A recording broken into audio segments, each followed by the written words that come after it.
The globalists said it couldn't be done. They said tariffs would destroy America. They said Trump's trade war would backfire spectacularly. Well, folks, they were wrong again. Yes, the European Union just offered 0 for 0 tariffs across the board. You heard that right.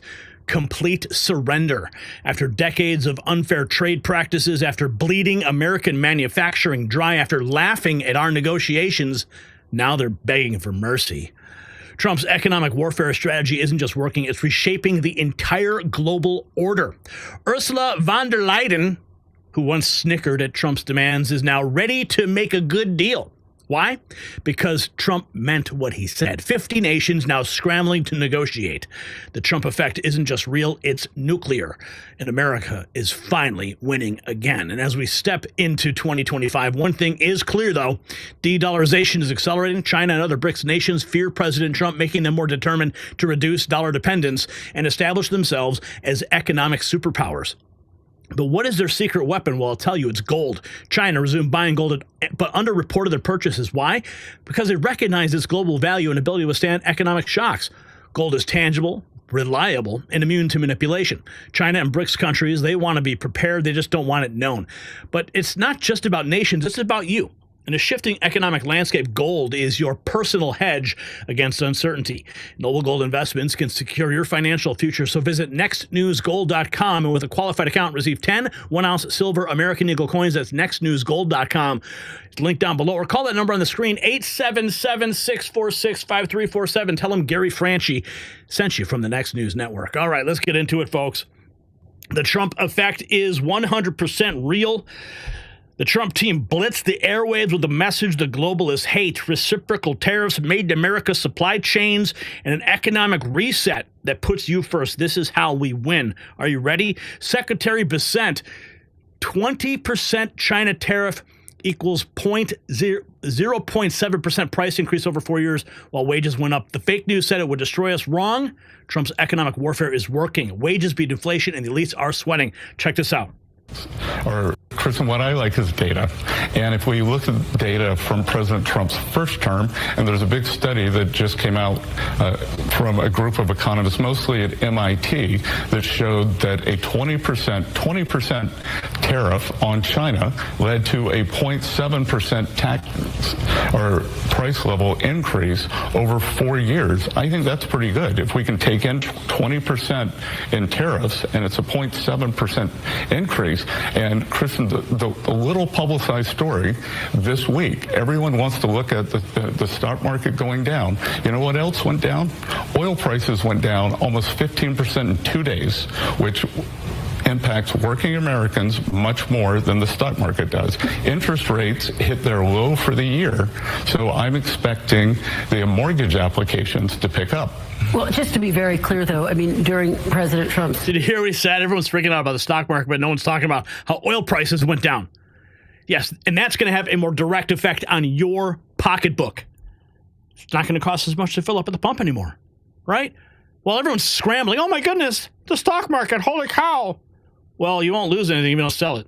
Just hold it, okay? It's going to get better. Chill. But let's talk about the oil, right? Why not? But no, fake news won't talk about it. First terms, the cost to Americans was nearly $80 billion in new taxes due to his tariffs. The prices did go up on everything from washing machines to tires. Well, no. But let's go back. The aggregate number was 0.7, so we can discern the individual things. Also, households saw real net wages go up.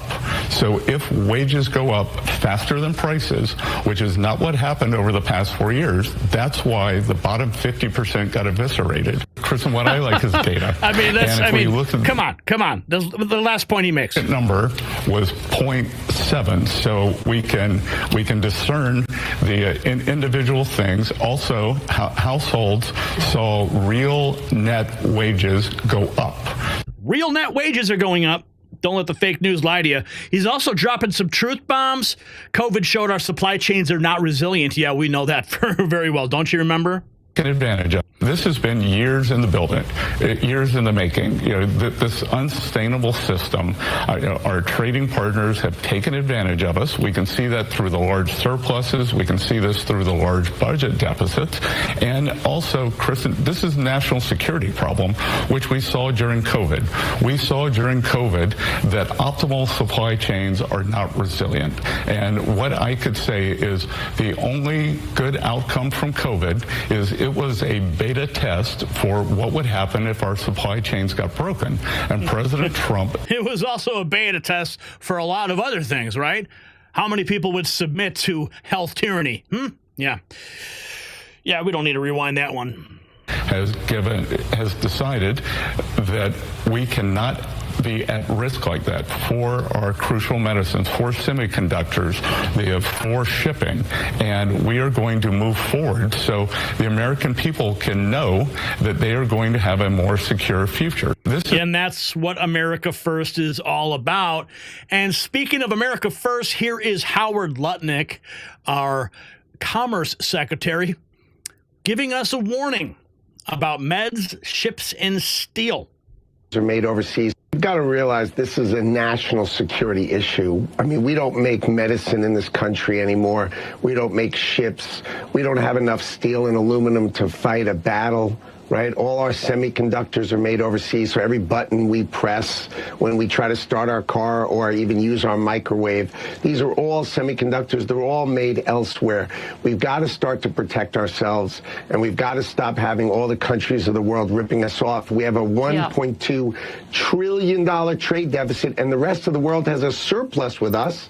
They're earning our money. They're taking our money. Right. And Donald Trump has seen this, and he's going to stop it. So it is going to be a big change. Of course it's going to be a big change, but the rest of the world has been ripping us off for all these many years. Donald Trump has seen it. He's spoken about it. I understand and he's just that. not going to take it anymore, and that's his model. You've got to realize that. I understand that, but I'm the fake news, and I have to lie to the American people and just push back on anything Trump does.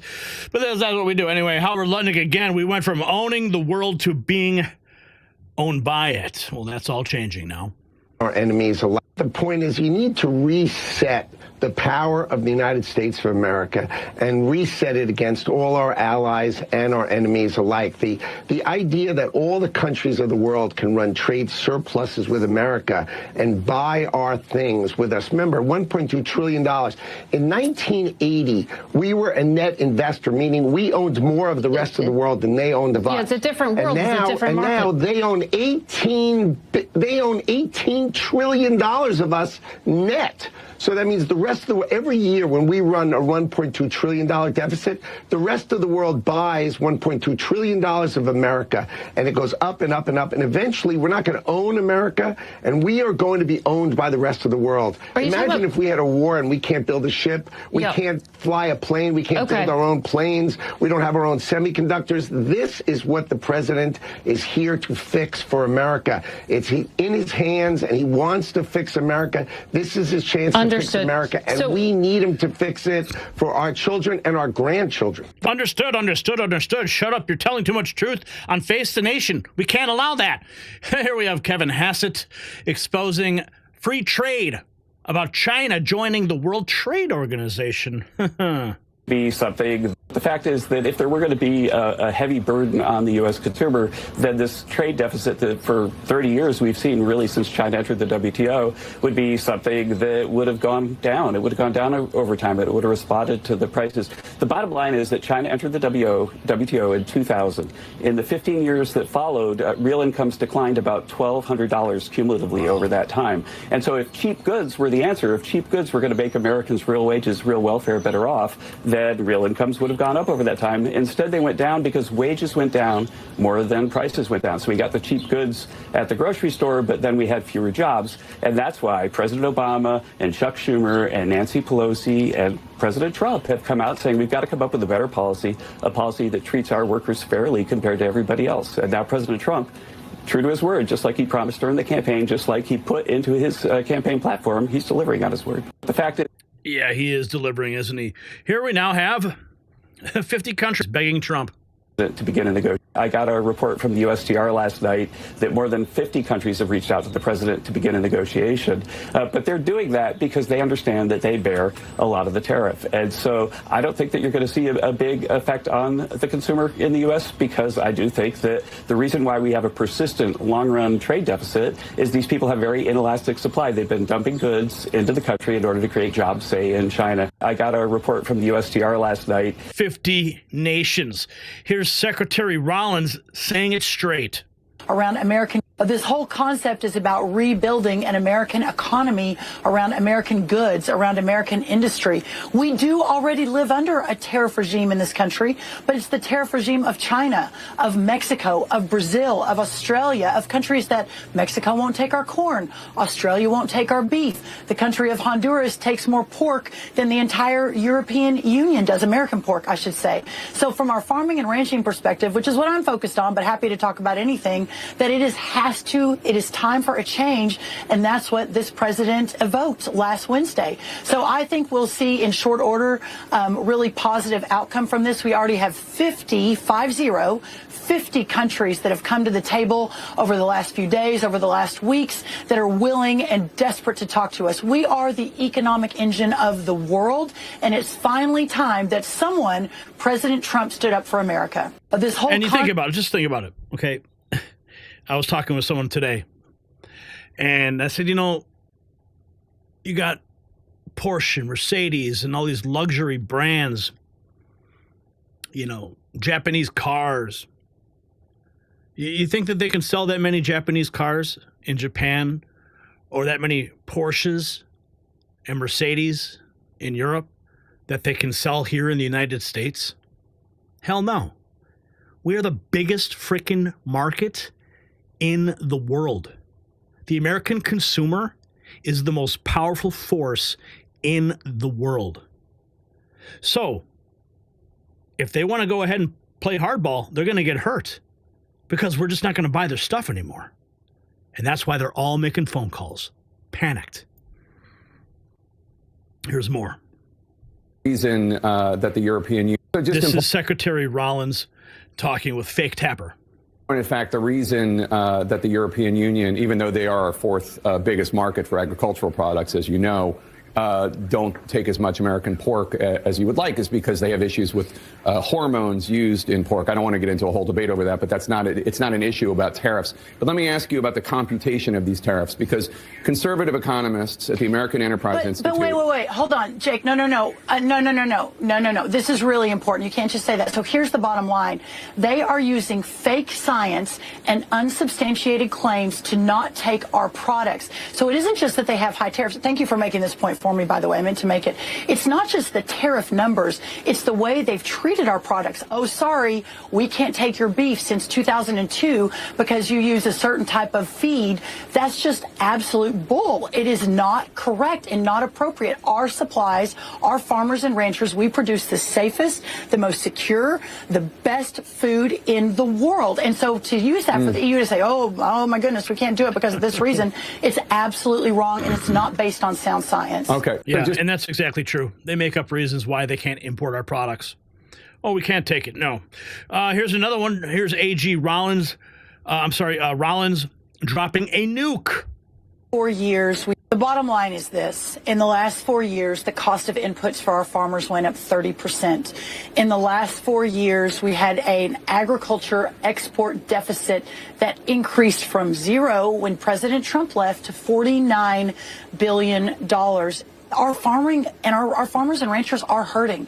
They are operating at margins of profit that are thinner than they have in a really long time due to the policies of the last 4 years. But to Senator Tillis's point, we have to be prepared that if there is longer term damage, and this president has been very focused on this, and I've been saying it pretty much ad nauseum for the last 50 days since I've been in office, is that we will make sure that that we have the funds in working with the senators and working with the appropriators that we can do what we did last time, which I think Secretary Perdue last time spent about $25 to $28 billion to mitigate some of the fallout from the last tariffs for the short term. The long term, the tariffs worked. I mean, the research shows that we had an increase in productivity, increase in jobs, et cetera, until, frankly, the Biden administration stopped enforcing some of those, the deal once we left office in 2021. The bottom line. Because that's what they do. They want to see us kneel to the globalists. So that's not happening anymore. Here we have more. This is Pam Bondi. Majority of the president is going to comply with the law. He was overwhelmingly elected by an overwhelming majority of the United States citizens to be our commander-in-chief, and that's what he's been doing. Shannon, just since January 20th, we've had over 170 lawsuits filed against us. That should be the constitutional crisis right there. 50 injunctions. They're popping up every single day, trying to control his executive power, trying to control where he believes our tax dollars should be allocated. And saying he won by an overwhelming majority is so important because that's what the American people want. What President Trump campaigned on and what he won on.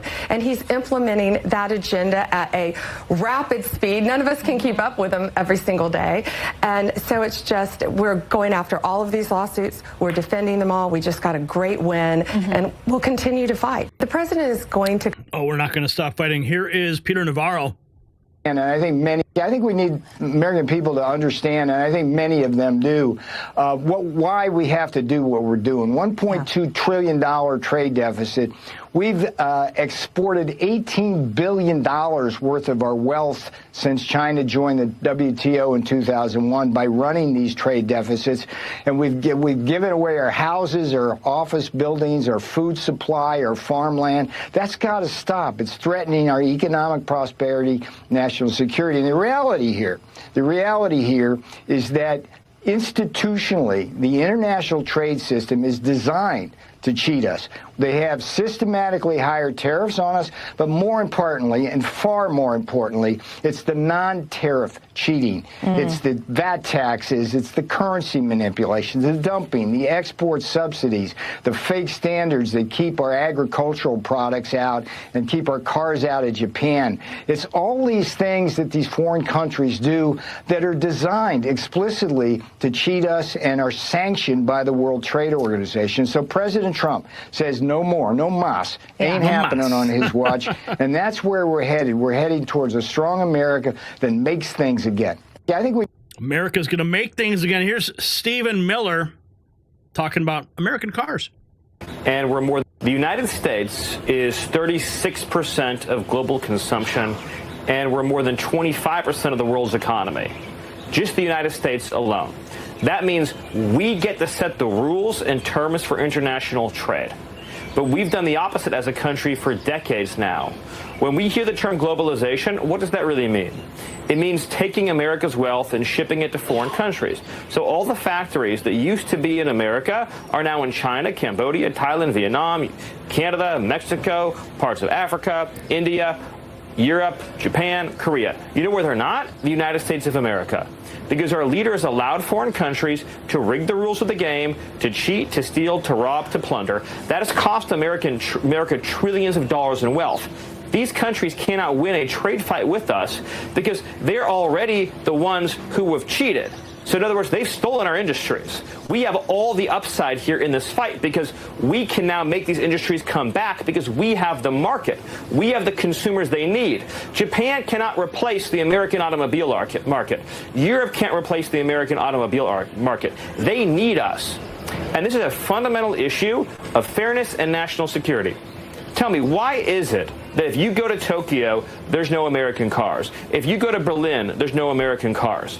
But on our streets, we have every foreign car there is in the world. They've locked their markets to our cars. They have stolen from our workers and our people. And President Trump is saying that has to end. We need our wealth back and our jobs back. And the quality of America, the American quality of life, will rise exponentially as these policies kick in and as the great onshoring and return of American wealth occurs. The United States. That's exactly what I was just saying. So Trump's trade revolution's here. They said tariffs would destroy us. Instead, we are rising, wages up, jobs back, the world's bending, America wins. Follow Next News Network, the only White House credentialed outlet telling you the truth. Yeah, there's me outside the White House. Yeah, how cool is that? Oh, and by the way, yeah, we got some serious winning going on. Did you hear this? It's just breaking news. We're getting some breaking.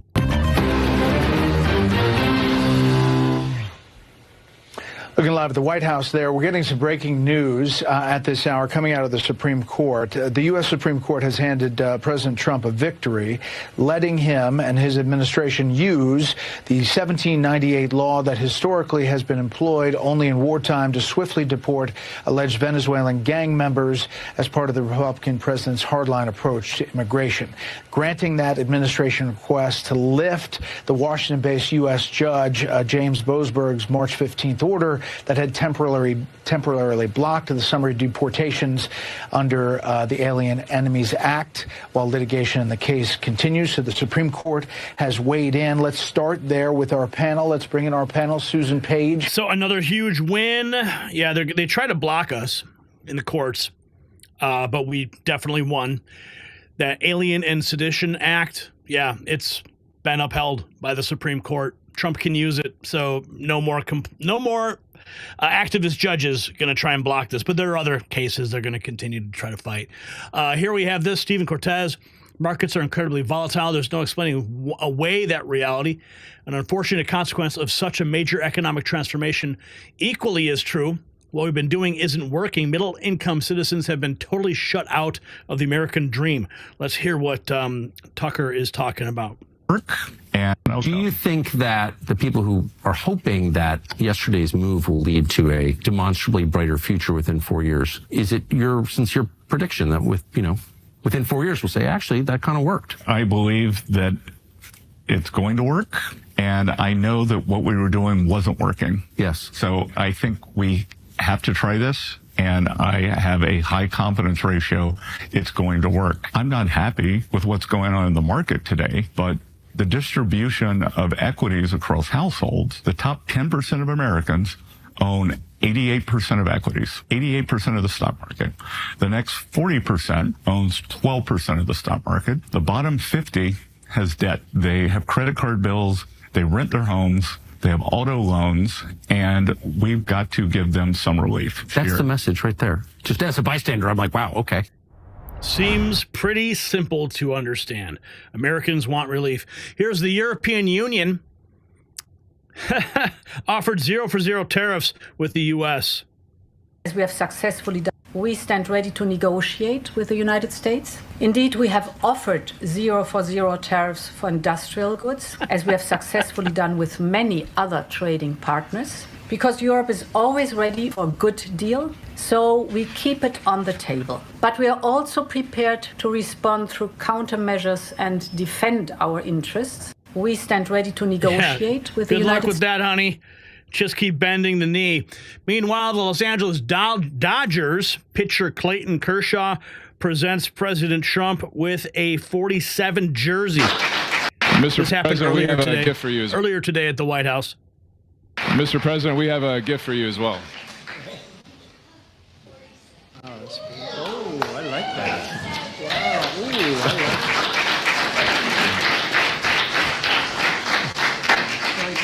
Come on, Mark. Oh, they're going to move it.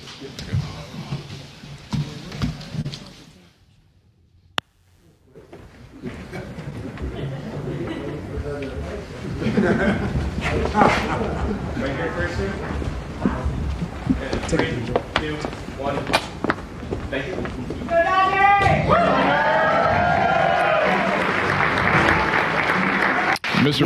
Winning, and more winning. Surrounded by winners. President Trump welcomes the World Series champs 2024 at the White House. Here's more. Very special. And I'm thrilled to welcome to the White House and very special people, actually, very talented people, the 2024 World Series champion, the Los Angeles Dodgers.